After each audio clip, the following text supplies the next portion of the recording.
Welcome to the Great Detectives of Old Time Radio. From Boise, Idaho, this is your host, Adam Graham.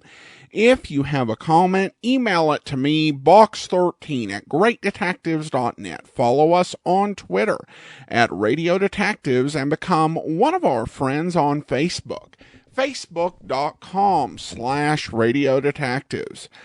Well, today we are celebrating 3,350 episodes. And today we're going to bring you an episode that I thought I'd already played, but reviewing my history, I was actually wrong. Today we're going to bring you an episode of Forecast. Forecast was an interesting experiment by CBS in 1940 and 1941. And what they did is each week they would bring you essentially a pilot of a potential series. And then listener response would determine whether that pilot would actually become an ongoing radio program. Most of the programs that aired on Forecast were one-and-done affairs. However, there were some series that came out of Forecast. The radio comedy Duffy's Tavern, the western Hopalong Cassidy, and the variety program Jubilee all can have a root in Forecast. And perhaps the biggest of them all is one of the longest-running radio series of all time, Suspense. But today, we're going to bring you Deductions Deluxe. I would pronounce it Deluxe, but the announcer says Deluxe. And the title of this script is The Problem of the Painted Poodle. Forecast number 5.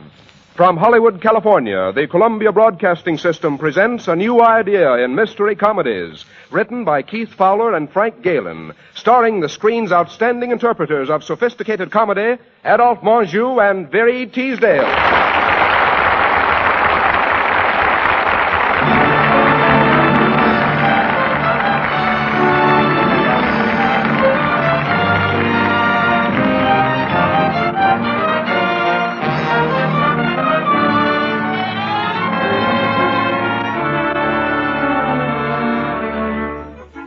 Deductions Deluxe, starring Adolphe Menjou as that urbane sleuth, Roger Boon, who follows clues, blondes, and the horses with equal enthusiasm. And Marie Teasdale as Twyla Boone, his almost ever-loving wife. Roger Boon's great success as a detective is due to a combination of talents. First, his powers of observation are remarkable. He never overlooks a detail, no matter how small or trivial it may seem. All right, Twyla. Are we ready to go out now? Well, not quite, dear. What's the matter? But don't you think you'd better put on your trousers?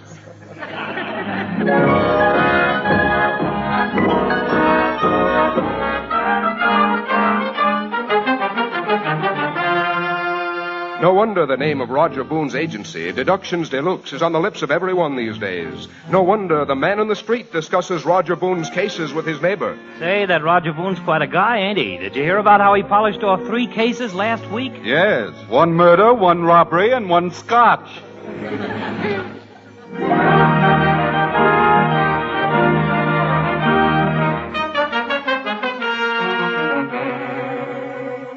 More than once has Roger Boone aided the baffled police of a great metropolis. City detectives know that when they're up against a stone wall, the smart thing to do is call in Roger Boone. Looks like us cops are stumped again, Boone. You got any theories about the murderer?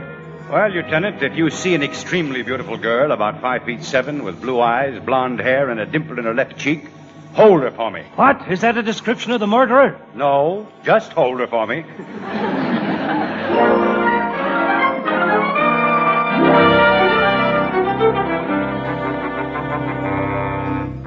Tonight we examine one of the more unique cases from the files of Roger Boone, the colorful crime known as the problem of the painted poodle, or who gave Fluffy the brush.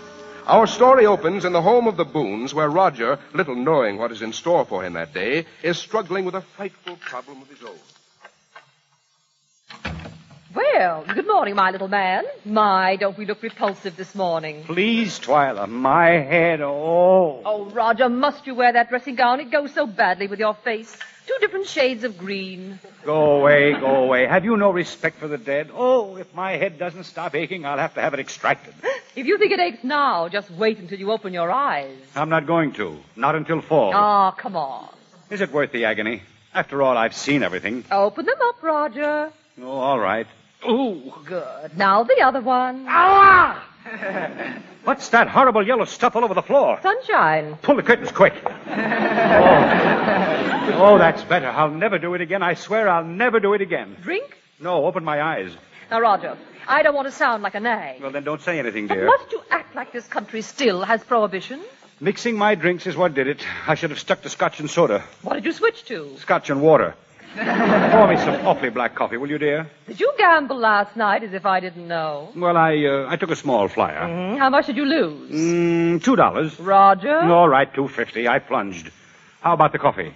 I suppose you went to the Ivory Club again? Well, yes. And you call yourself a detective. Everybody knows that Frankie Giovanni runs a crooked gambling house. Yes, I know that, too. Then why do you continue to go there? Well, it's the only club in town that's got a free parking lot. That's not the reason. You just can't resist gambling even when you know you can't win. Twyla. Coffee, coffee, coffee, coffee. Oh, Roger. Do you know the address of a good alienist? I need one. Why, darling? Oh, because I'm still terribly in love with you. I know I'm not the best husband in the world. No. But what does it matter as long as you think so and I think so? Kiss? No. Oh, come on. Kiss me madly upon my sensuous lips. I can't even see your sensuous lips. The sensuous bags under your eyes hides them. Just one of my clever disguises, dear. I made up to look like a member of Cafe Society. For my sake, couldn't you disguise yourself permanently as Errol Flynn? Here's your coffee. Where's the sugar? Under your nose, Sherlock. What a detective. If you ever found anything in your life, I don't know. Could you answer the phone, dear? I'm not dressed. Hello? Yes? Yes, this is Mr. Boone's secretary. Mrs. Ordway? Mrs. Gerald Ordway? Oh, yes. Well, oh, I see. Yes. Why, that's terrible. Mr. Boone will certainly look into it. Oh, right away, Mrs. Ordway. And may I say that I'm terribly sorry. Goodbye. Who is Mrs. Ordway? Haven't you ever heard of Gerald Ordway? He founded one of the biggest breakfast food concerns in the country, Boxy Topsies. What's wrong with him? He's dead. Murdered? No, he died 6 years ago of pneumonia. And may I add that he probably looks better this morning than you do?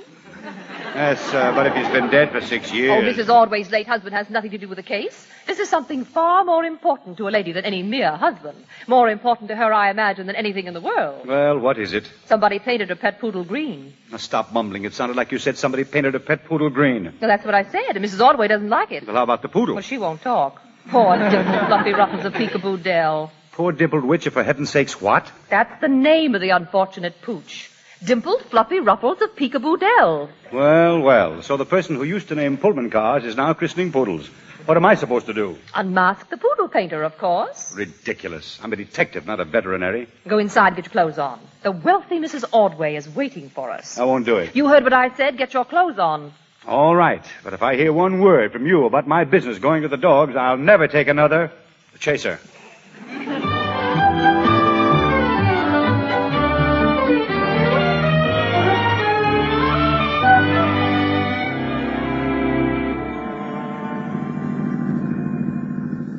There it is. Ordway Manor. Quite a place. Oh, I don't know. It's only 28 rooms, 12 baths, servants' quarters, 2 tennis courts, and a swimming pool. Ah, yes, but it's home. Well, come on. Don't you want to go in? Well, not for a minute. There's something going on in the back that looks interesting. A man washing a dog. Any particular color dog? No, just the usual green. Let's have a look. I've never seen a green dog before that wouldn't go away if I took an aspirin. Well, this one won't go away. It's probably the dog we were called here to investigate. Well, if we don't see any other green dogs, we'll investigate this one. The washing doesn't seem to be doing much good. Poor Fluffy Ruffles is still awfully verdant. Yes, she does look a bit like springtime in the Rockies. Hello. Oh, hello. Any of it coming off? Some. You should have seen her this morning. Who found her and how high did he jump? I did, in 6 feet. How did it happen, do you know? No, sir.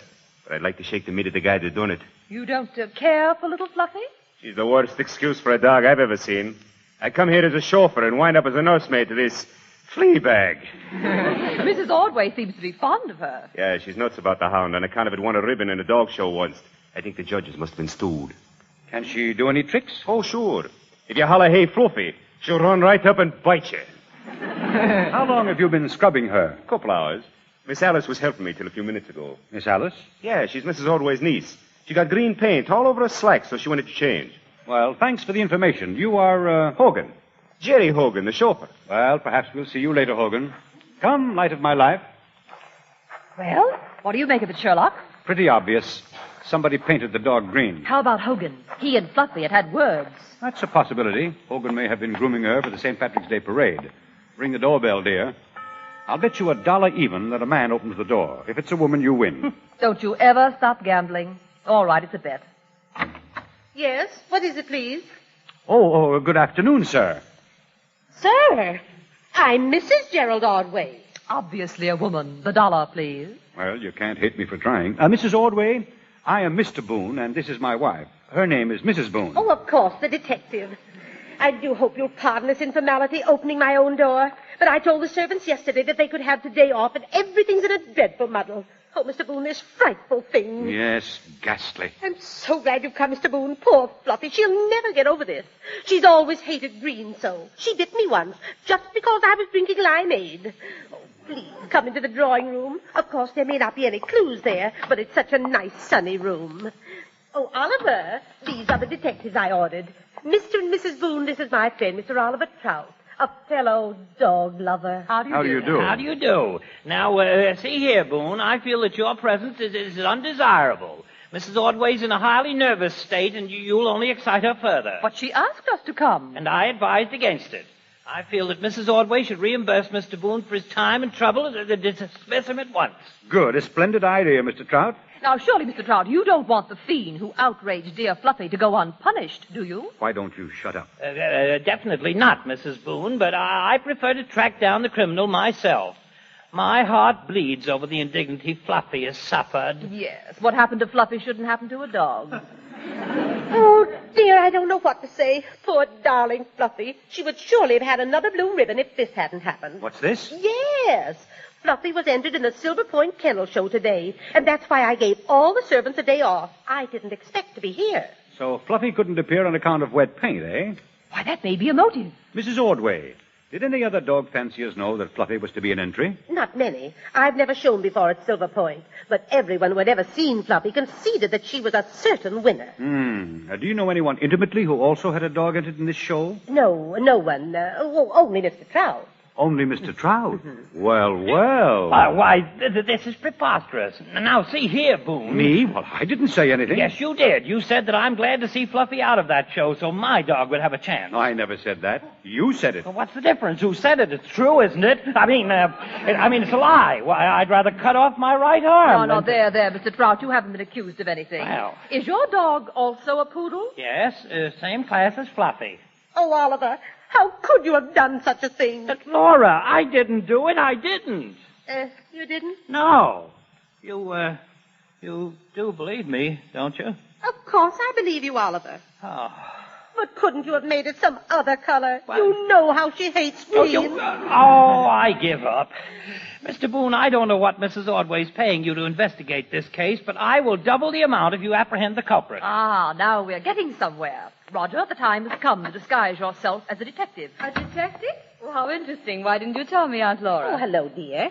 Yes, I hired Mr. Boone to find the nasty person who persecuted Fluffy. Mr. Boone, this is my niece, Alice Mason. Well, how do you do, Miss Mason? How do you do? Take it easy, dear. There's no need to act like an unemployed gigolo. Alice has lived with me for years, ever since my dear sister passed away. And now she's practically like my own child. Oh, she's been such a comfort to me. She looks like she'd be a great comfort to anyone. Miss Mason, haven't we met somewhere before? No, I don't think so. Roger, isn't it about time you introduced me? Oh, yes. Miss Mason, this is my assistant, Miss Hammacher. The name, Miss Mason, is Twyla Boone. Mrs. Boone? Stool pigeon. Oh, I'm very glad to know you, Mrs. Boone. Please pardon me if there's any green paint in my hand. I've been trying to clean up the victim. So we heard. Oh, isn't that a stunning emerald bracelet? Thank you.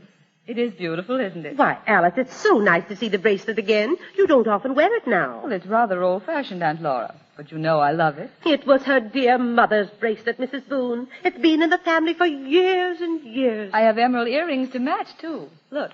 See? Oh, they're gorgeous. They certainly are. You should wear your hair back so the public would always see them. Perhaps, but I like my hair this way. My dear Miss Mason, I'd like your hair even if you had it up in curlers.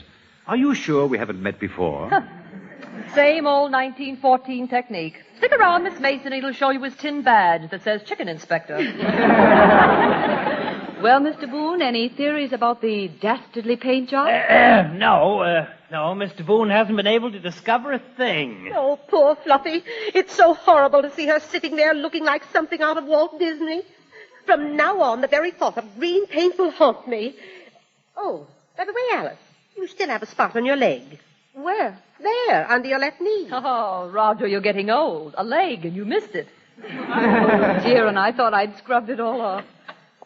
Excuse me, Mrs. Ordway. Hogan, I have told you never to come in here without ringing first on the house phone. I know, but this guy talked me into it. Guy? What guy? This one behind me with a mask on. Yeah, I persuaded him. Well, I'm busy now, and I can't be interrupted. Both of you may leave at once. Shut the door. Now, Hogan. see here, my man. Shut the door, Hogan. Yes. Now, reach, Ollie. Oh, he's got a gun. Young man, what is the meaning of this intrusion? It ain't no intrusion, lady. It's a heist. I beg your pardon? Permit me to explain, Mrs. Ordway. In this gentleman's social set, a holdup is known as a heist. In other words, we are about to be robbed. How utterly vulgar. Hogan, did you suspect that this man intended to rob us? Well, I seen his mask, and I knew it wasn't Halloween. Then why did you let him in? He also seen his gun, and he knew it wasn't Armistice Day. Oh, come on. I'm a busy man. I ain't got all day. You scoundrel, you'll pay for this outrage. That'll be enough out of you, Pop. Now, just hold still, and it'll be over before you know it. Okay, ladies first. Oh, that's what I like. Culture. The lady on the divan is your hostess. Why don't you start with her? It's a pleasure. You got any ice, lady? Ice? Does the man expect me to serve him a highball? Not at all, Mrs. Ordway, not at all. In his language, ice means any form of jewelry. Oh, you've been around, ain't you, buddy? I've had my moments. Okay, I'll try it your way. Have you got any form of jewelry, lady? No, Oh, yes, wait. I do have a silver hat pin. Oh, but it wouldn't look at all nice on you. Never mind. Well, who's next? How about you, sister? You've been sitting there mighty quiet. Oh, please, I have nothing you'd want. Now, don't give me that. I can use that bracelet and them earrings, too. Come on. Fork 'em over. Okay, that's more like it. Is it my turn now? Right. That ain't a bad-looking sparkler on your left hand, Queenie. Engagement ring? Yes, there's a wedding ring under it. I always get my man. That's quite a rush. Looks like it come right out of Tiffany's window. Well, if it did, it was part of the window. You mean it's a hunk of glass? Just that. When I'm not wearing it, I lend it to the neighborhood Boy Scout troop to signal with. Well, what do you know? Imagine a guy pulling a stunt like that on a good-looking mouse like you. Roger, I've made a conquest. He thinks I'm a good-looking mouse. You're much too easily flattered, Twyla. Women have called me a handsome rat, and it never turned my head. What are you to her, buddy? Her husband. The guy that slipped her the phony ring? Mm-hmm. Ain't you ashamed? You ought to have more sentiment. Oh, you're absolutely right. Sure I'm right. If he had more sentiment, I'd have a diamond ring. You got any dough in that purse? My weekly allowance. I'll tell you what I'll do. You give me half and you keep half, huh? All right. How much is half of 75 cents? 75 cents? Is that all he give you? My wife has another budget to cover household expenses.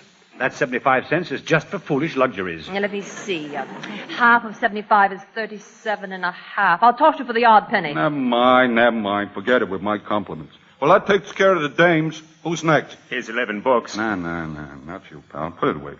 Oh, an honest working man's money ain't good enough for you. Yeah, sure, pal. But If I thought you was making class distinction, I'd ram this 11 books down your throat. Oh, don't get excited. Comes the revolution, I'll stick you up. All right. Now you, Pop. Where's your kick? He means your wallet, Mr. Trout. Okay, wallet. If I stay around here much longer, I'll be talking like a Yale man. Oh, not that. There are ladies present. The wallet, Pop. Yeah, thanks. Now, see here, you thug. Skip it. Yes. Well, buddy, looks like you're the only one left. Now that you mention it, I am. You are what?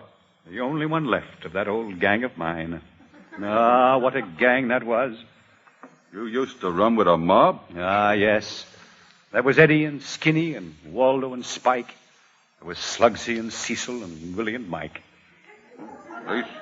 They sound like a swell bunch of gorillas. Ah, the best, and now they're gone. The old corner is deserted. The pool room is empty. Oh, gee. That's tough. And here I am, the last of the old gang.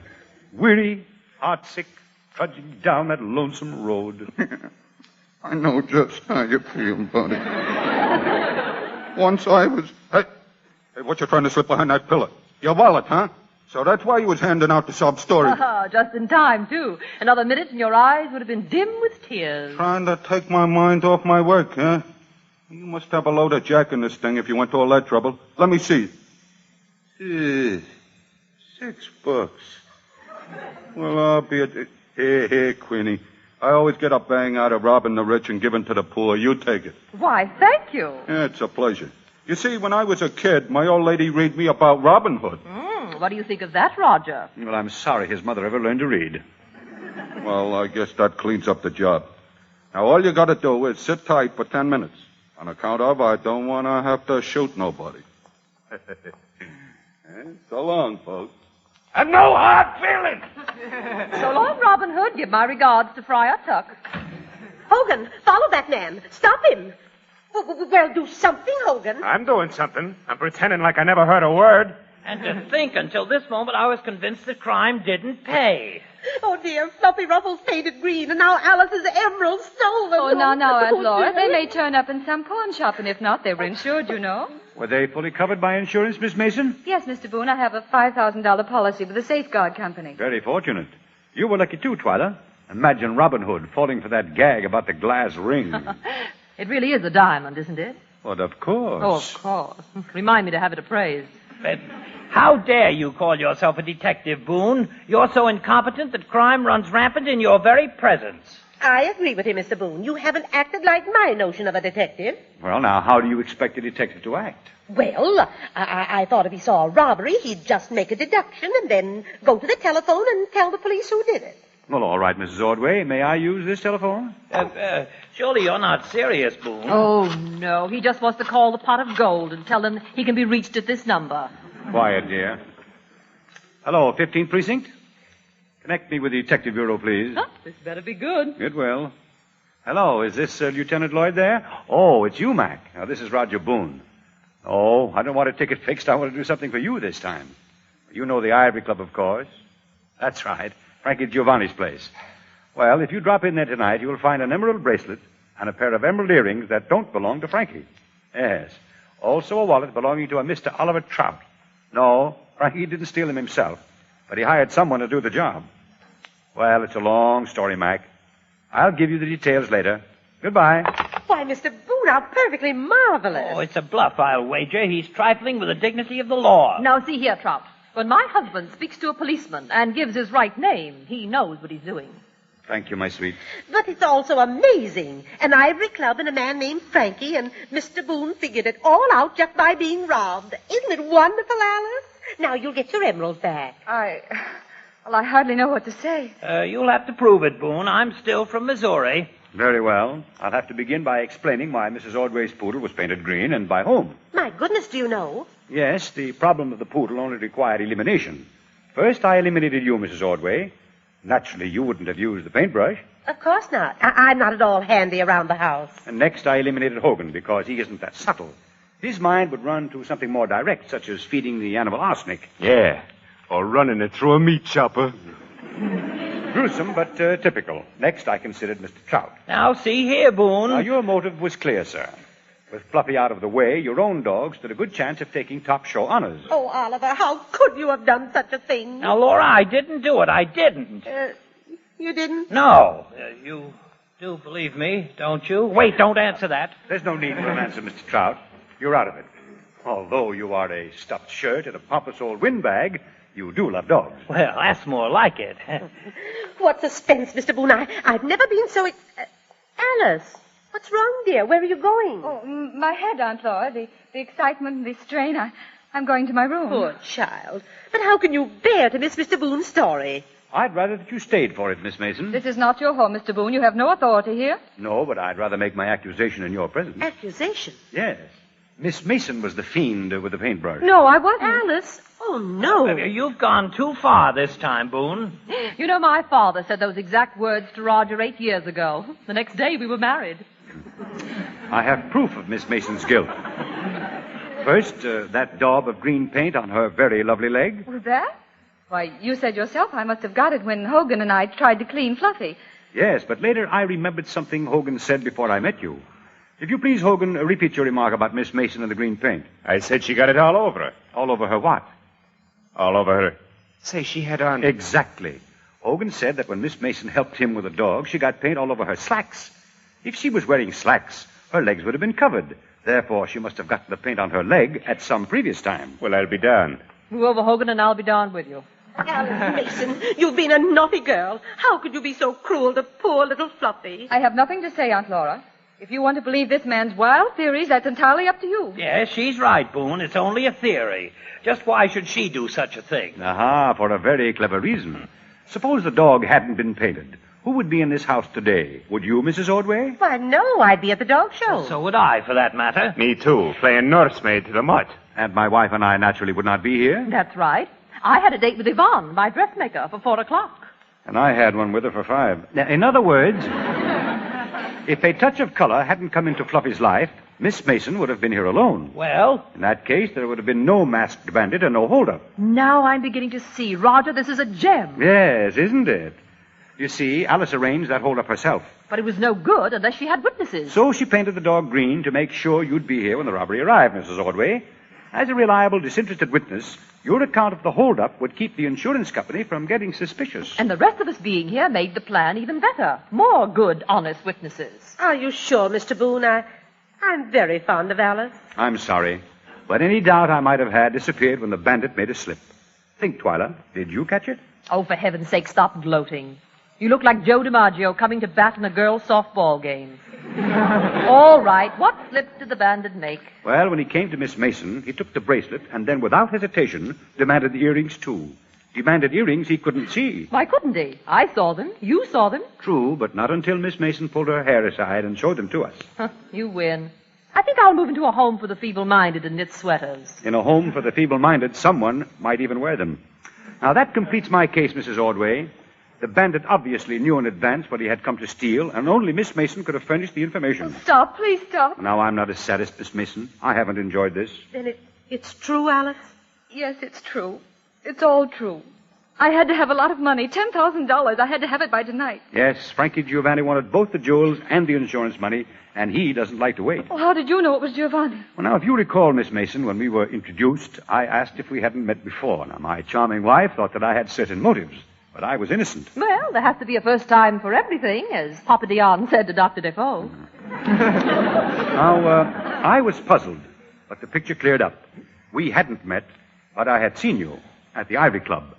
You were playing the wheel, Miss Mason, and losing. And as the world's greatest authority on losing, you should know. You were gambling, Alice? Yes. And I never won, never. First he took the emeralds. That's why you haven't seen me wearing them for such a long time. I tried to win enough to get them back, and I couldn't. Not many people win from Frankie. Why, there's so much electricity in his roulette wheels that the croupiers have to wear rubber gloves. Yes. Round and round the little ball goes, and where it stops, Frankie always knows. I lost 8,000, 9, 10, and he said that was too much. I had to pay by the end of the month. Today. Was the fake robbery his idea? Yes. I didn't want to do it, but he said he was desperate. It was either that or he'd do things. He even threatened to kidnap Aunt Laura. He really must have been desperate. Why didn't you tell me, Alice? I couldn't. You've always been so good to me, and I didn't want you to know. May I go to my room now? I won't run away. I'll come with you, dear. Mr. Boone, will they send her? I don't think so. Talk it over and see what can be done, and I'm sure the lieutenant will be reasonable. Frankie is the boy he wants. Thank you. Hogan will show you out. Boone, may I say a word? But certainly, Mr. Trout. Boone, your handling of this case was masterly. That's what it was, masterly. No, I thought it was fairly brilliant myself. You'll hate it when they finally put you in that straitjacket. You won't be able to pat yourself on the back. Oh, he has reason to be proud. Just look what he's done. Thanks, man. Wait, what have I done? Oh, this is dreadful. What's the matter? Oh, this is terrible. Twilight, I've been a fool. Why? But I've closed up Frankie Giovanni's Ivory Club. Now, where can I go? I'm homeless.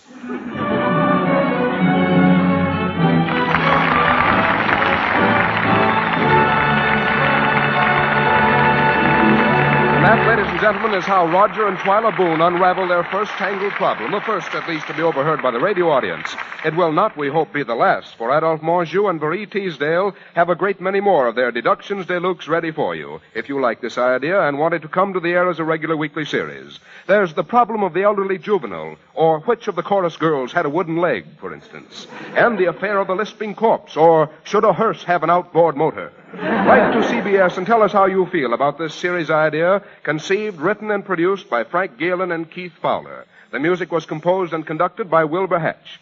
Mr. Monjou and Miss Teasdale, who played Roger and Twyla Boone with their unequal deftness and charm, were supported by Verna Felton as our dreadfully confused Mrs. Ordway.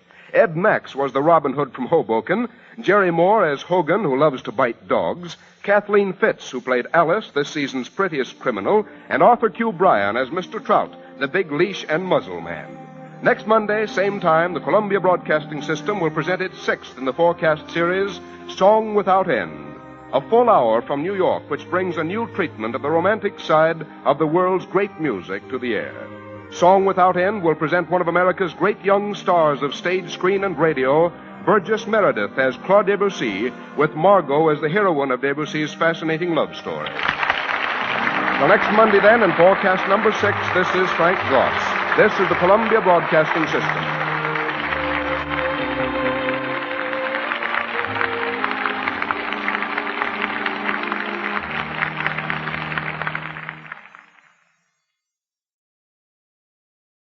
Welcome back. The central plot point of this is somewhat interesting because in the 21st century, painting a poodle is something that owners actually tend to do quite a bit of. I guess that poodles and poodle mixes may just be easier for the groomers to add the coloring in, but I've seen quite a few, and there was a TV show on Prime recently, The Pack, that featured not one but two of these sort of dogs that had that coloring applied.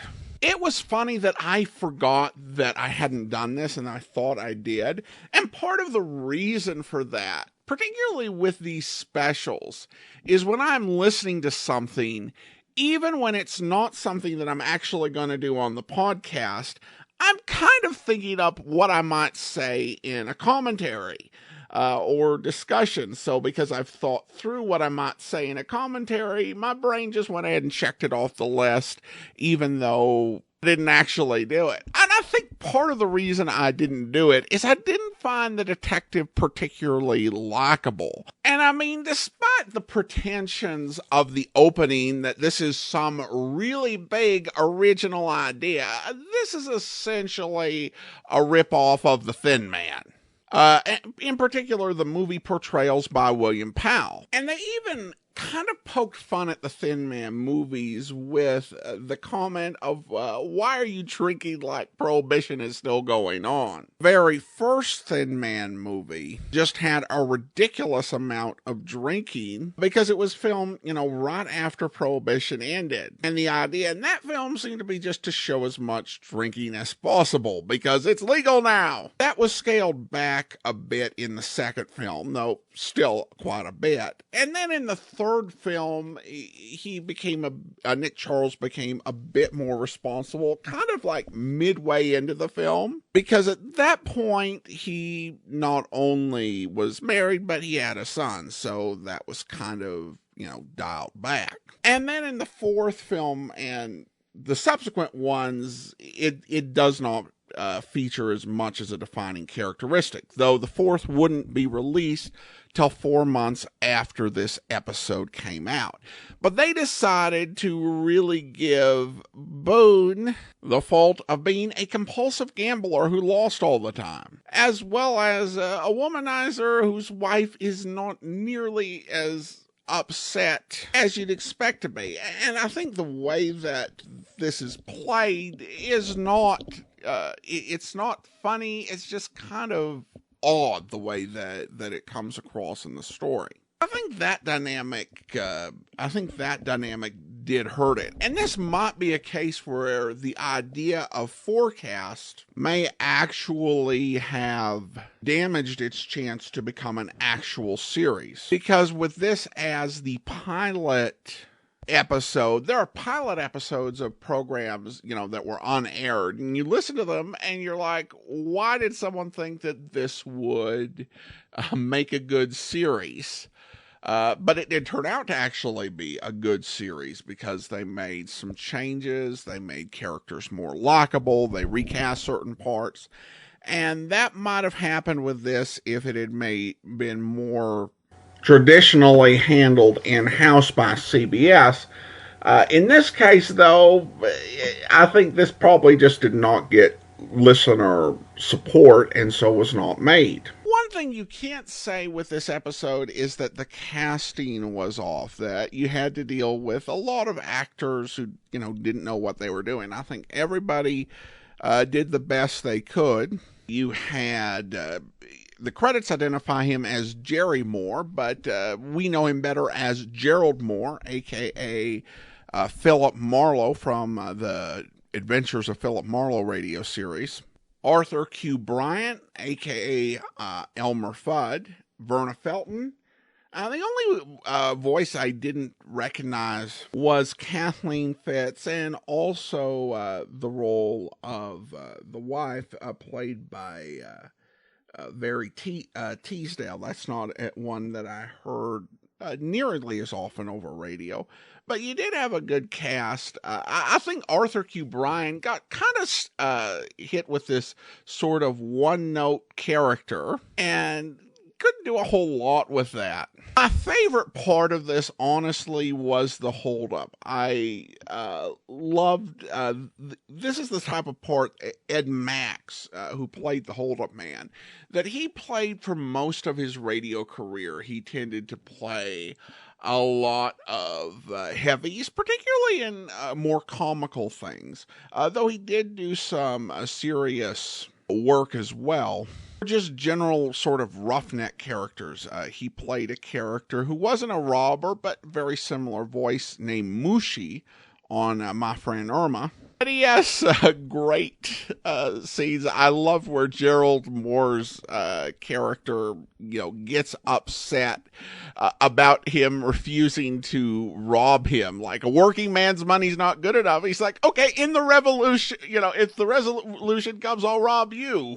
Gerald Moore has a great voice, but I don't think he did great on dialects. Most of the time where I hear Gerald Moore using a dialect, I am super aware that it's Gerald Moore. I think his French accent is actually better than his Irish accent. But again, I think he did the best with the material that was presented to him. Well, I do want to go ahead now and thank our Patreon supporter of the day. Thank you to Ron, Patreon supporter since May, currently supporting us at the Detective Sergeant level of $7.14 or more per month. That will do it for today. If you have a comment, if you wish this series had been picked up, or if you think one episode in existence is one too many, regardless of your opinion, email me, box13@greatdetectives.net. Follow us on Facebook, facebook.com/Radio Detectives, and check us out on Twitter at Radio Detectives. That will actually do it for today. Join us back here tomorrow as we bring you Casey Crime Photographer. In the meantime, send your comments to box13@greatdetectives.net. Follow us on Twitter at Radio Detectives and become one of our friends on Facebook, facebook.com/Radio Detectives. From Boise, Idaho, this is your host, Adam Graham, signing off.